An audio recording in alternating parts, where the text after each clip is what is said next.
আলহামদুলিল্লাহ খুশি। তোমার জন্য কিন্তু সেলাই মেশিন চলে আসবে ইনশাল্লাহ। নতুন বাড়ির সাথে আমার একটা সেলাই মেশিন নিয়ে আসবে ইনশাল্লাহ। সেই না হ্যাঁ, ঘরটা কিন্তু আমরা ওর জন্য করতেছি। গভীর গ্রামে এক কষ্টের গল্প, যে সিরিজ 4 পর্যন্ত গেছে, এখন এটা পরিবর্তন হয়ে যাবে। এখন গভীর গ্রামে বদলে যাওয়া জীবনের একটি গল্প।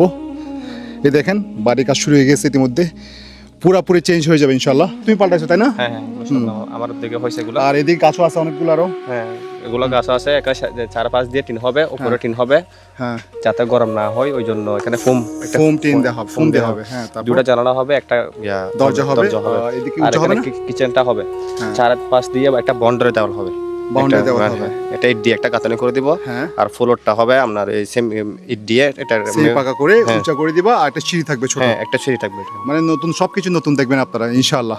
তোমার তো নতুন বাড়ি হচ্ছে, খুশি? হ্যাঁ, অনেক খুশি। সেই না হ্যাঁ, ঘরটা কিন্তু আমরা ওর জন্য করতেছি। হুইল চেয়ারটাও একটা ভাই দিছিল আমার উদ্যোগে। খুশি? খুশি হয়েছি সব পরিবর্তন হয়ে যায় আপনার এখানে, রান্নাঘর থেকে শুরু করে টিউবওয়েল, বাথরুম, ফ্লোর পাকা, চারপাশে টিন, ফোম টিন, উপরে টিন, সব নতুন। আলহামদুলিল্লাহ আলহামদুলিল্লাহ। তুমি কেমন আছো? ভালো, আপনি ভালো আছেন? হ্যাঁ, কলেজ খোলা? হ্যাঁ যাক, তুমি খুশি তো না? জি আলহামদুলিল্লাহ খুশি। তোমার জন্য কিন্তু সেলাই মেশিন চলে আসবে ইনশাল্লাহ। নতুন বাড়ির সাথে আমার একটা সেলাই মেশিন নিয়ে আসবে ইনশাল্লাহ।